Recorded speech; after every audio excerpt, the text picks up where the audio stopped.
If you had lived during the Viking Age in Scandinavia, what would you have needed? What defines this age in terms of material culture? Here are five important and even indispensable things traditionally associated with the Viking Age. Silver was a primary import during the Viking Age and it played a crucial role in the development of Scandinavian economy. It was highly valued and its acquisition often fueled Viking expansion, leading to both raiding and trading activities. In other words, we can consider it one of the leading triggering factors of the Viking Age.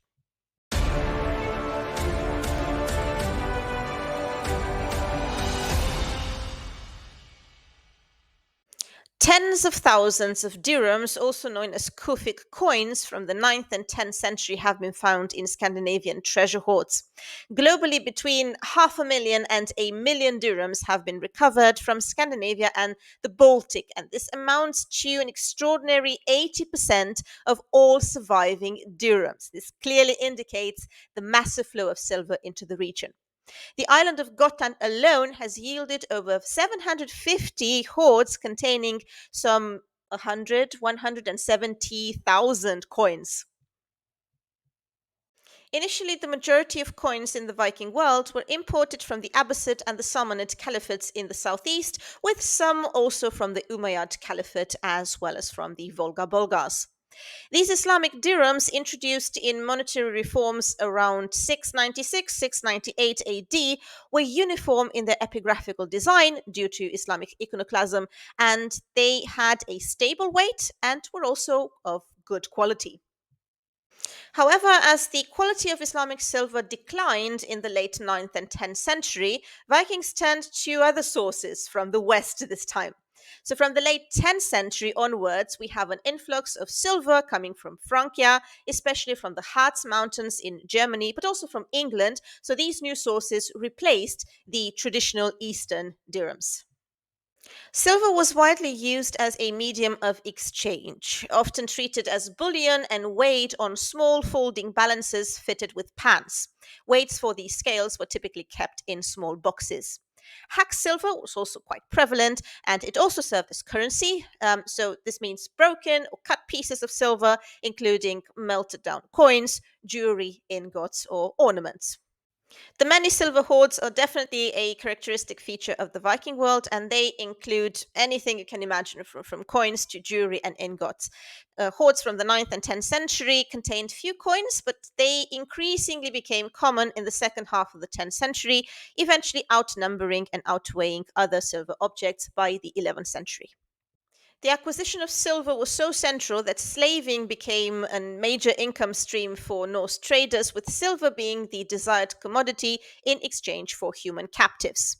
The system also extended to tribute payments, the so called Danegild, to the Viking armies, which in Francia alone totaled about 30,000 pounds of silver in the 9th century. So, a tremendous amount of money.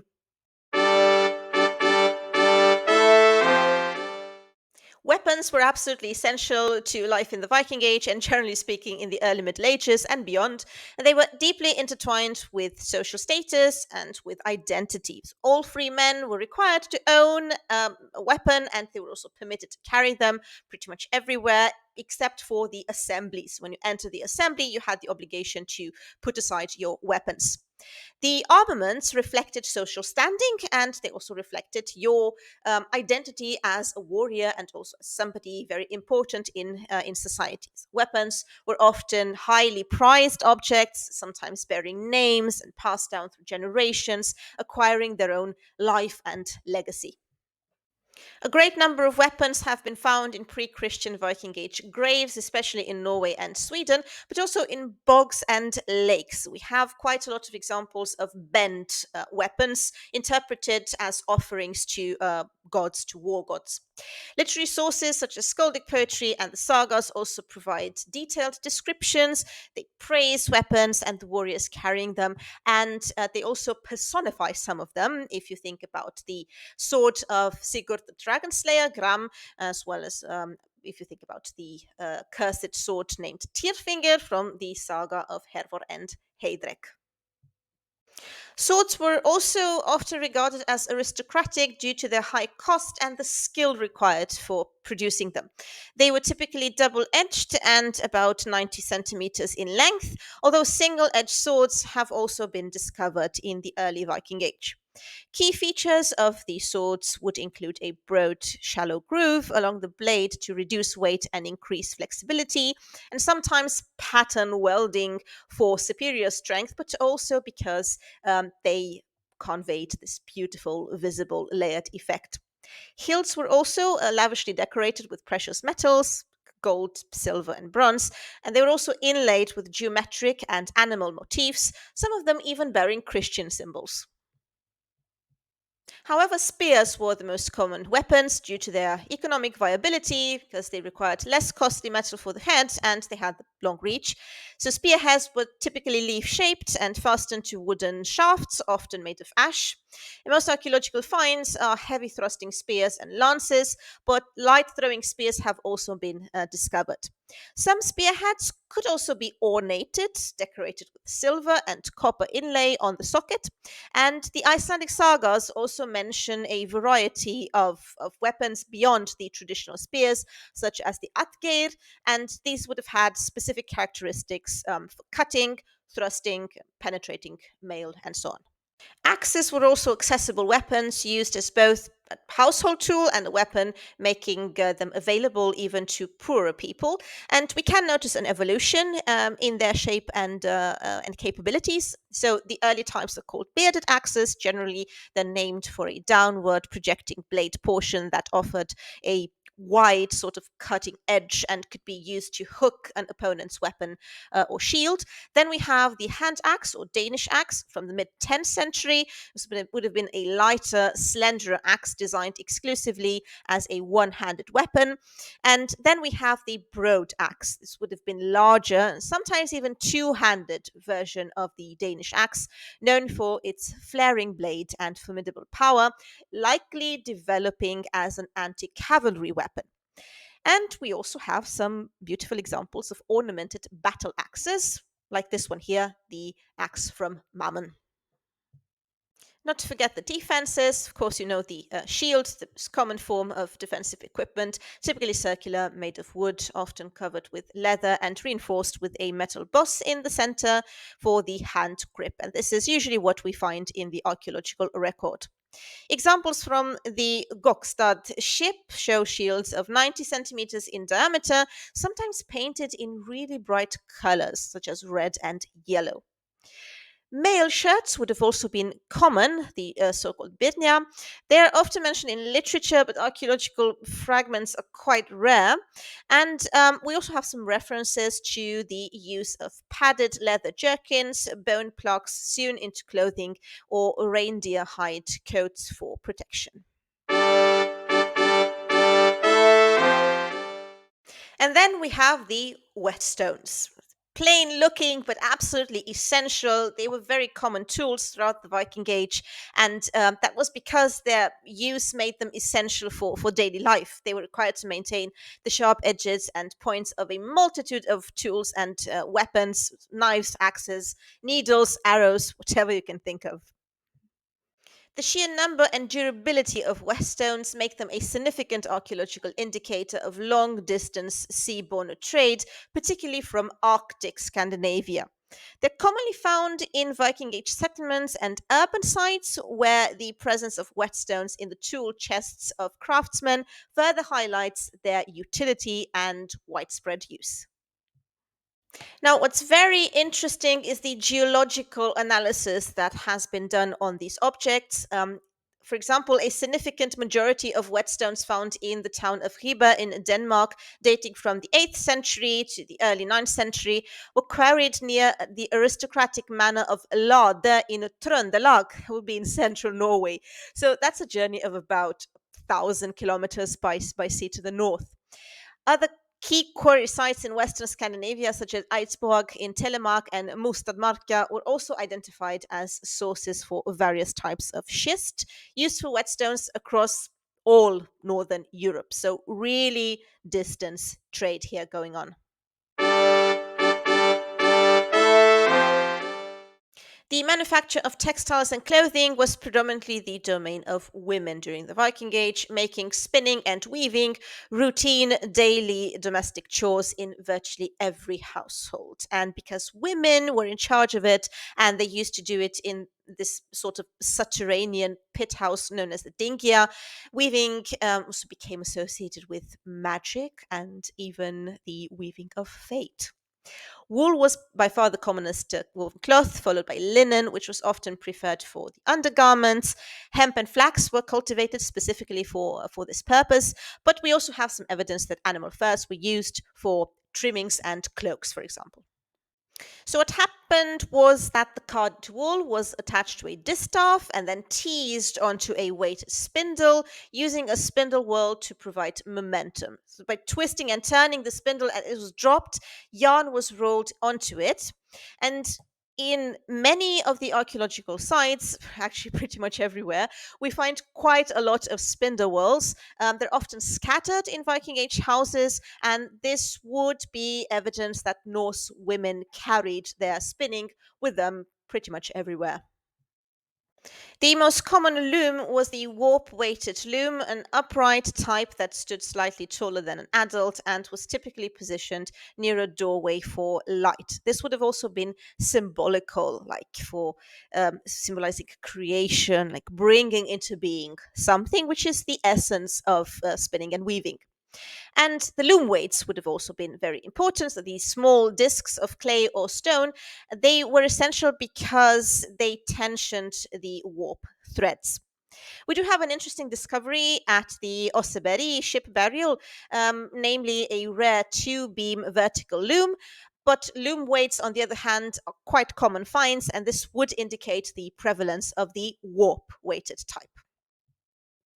Evidence also suggests the use of looms with horizontal warps for fine wool-comb textiles in trading towns such as Hedeby. Basic textiles would have been produced in rural households, but urban centers like Hedeby and Birka also show evidence of more specialized textile work. In the graves of Birka, for example, we have a lot of women being buried with all sorts of instruments, from needles to scissors, tweezers, and so on. And speaking of Birka, some interesting objects, instruments have also been found here, wire drawing instruments, suggesting the production of fine silver and tin threads for textile decoration, even. So essentially, textile production was a critical maintenance activity, and its importance in Viking economy was quite big. And this can be seen perhaps best in Iceland, where we have the homespun being used as currency instead of silver. The massive demand for wool, particularly for sails, the sails of the ships, profoundly impacted the landscape and economy, necessitating sheep farming, quite substantial sheep farming, and farm consolidation.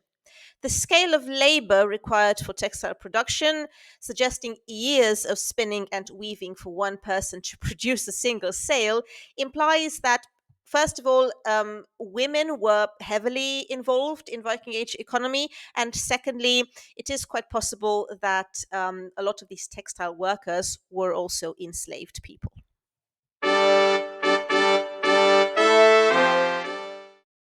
And finally, we have arrived at something that should stand at the top of the list: the ships, the summit of the material culture of the Viking Age.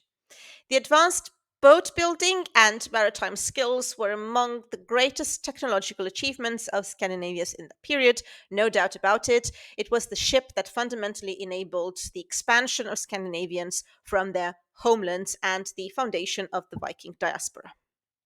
However, we should also take note of the fact that Viking ships did not come out of the blue, but were the culmination of centuries of development, with stages traceable in ancient rock carvings from the Bronze Age and pre Viking vessels.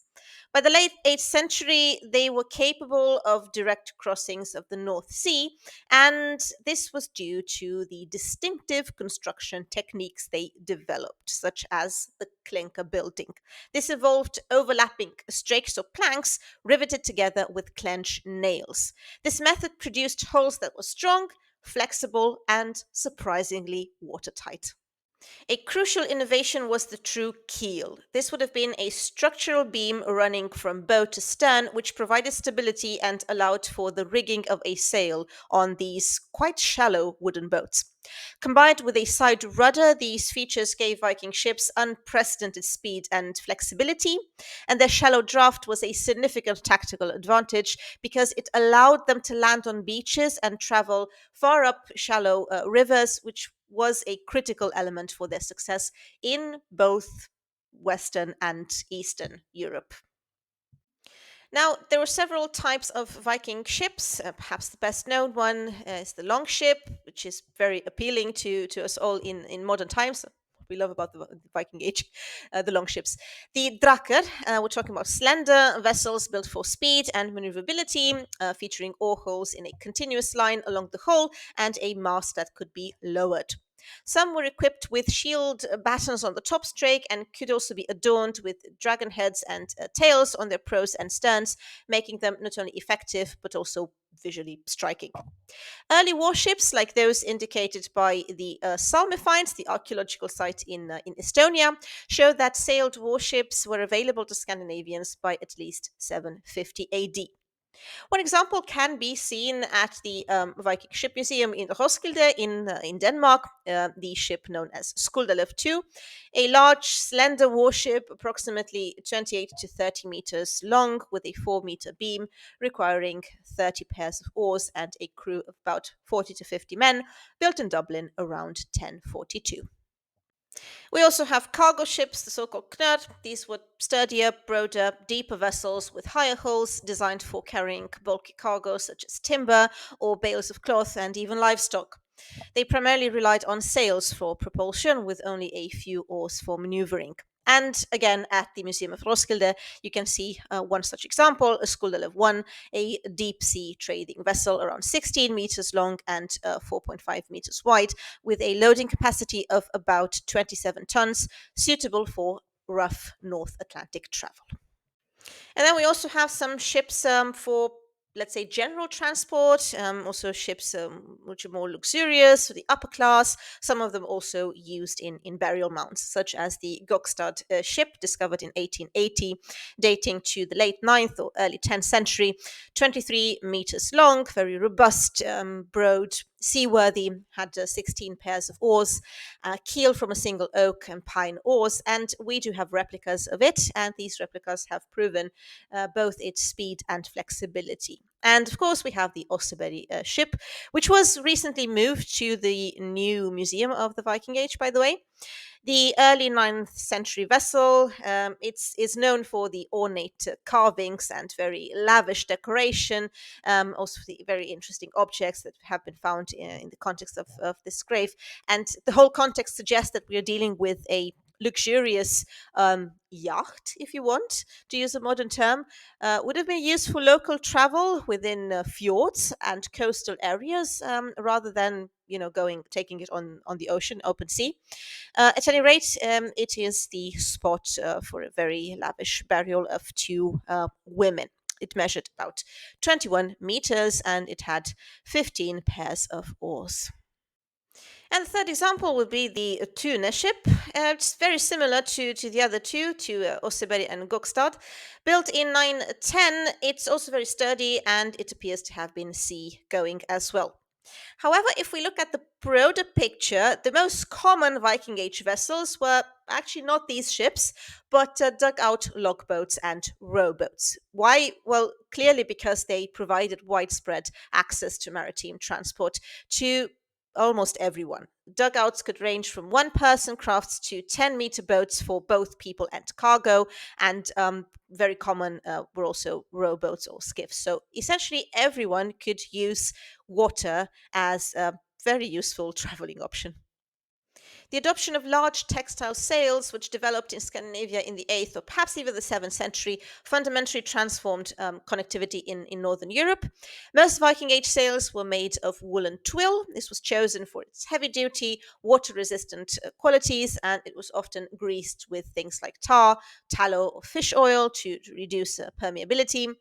And as already mentioned, the sheer demand for wool for sales was immense. It is estimated by the early 11th century that Norway and Denmark alone needed about 1 million square meters of sailcloth annually. So this would have required the production of about 2 million sheep. And this essentially led to a reorganization of economy in general. So, what do you think? Any other objects that come to mind? Maybe combs, maybe something else? Write in a comment if you want. And if you want to know how the Norse navigated and if and what instruments they used, do continue with this video right here. If you enjoyed the video and want to support this history project, consider becoming members. You will get extra posts and videos as well as Q&As and also my deepest gratitude. This was Irina. Thank you so much for watching or listening, and till next time.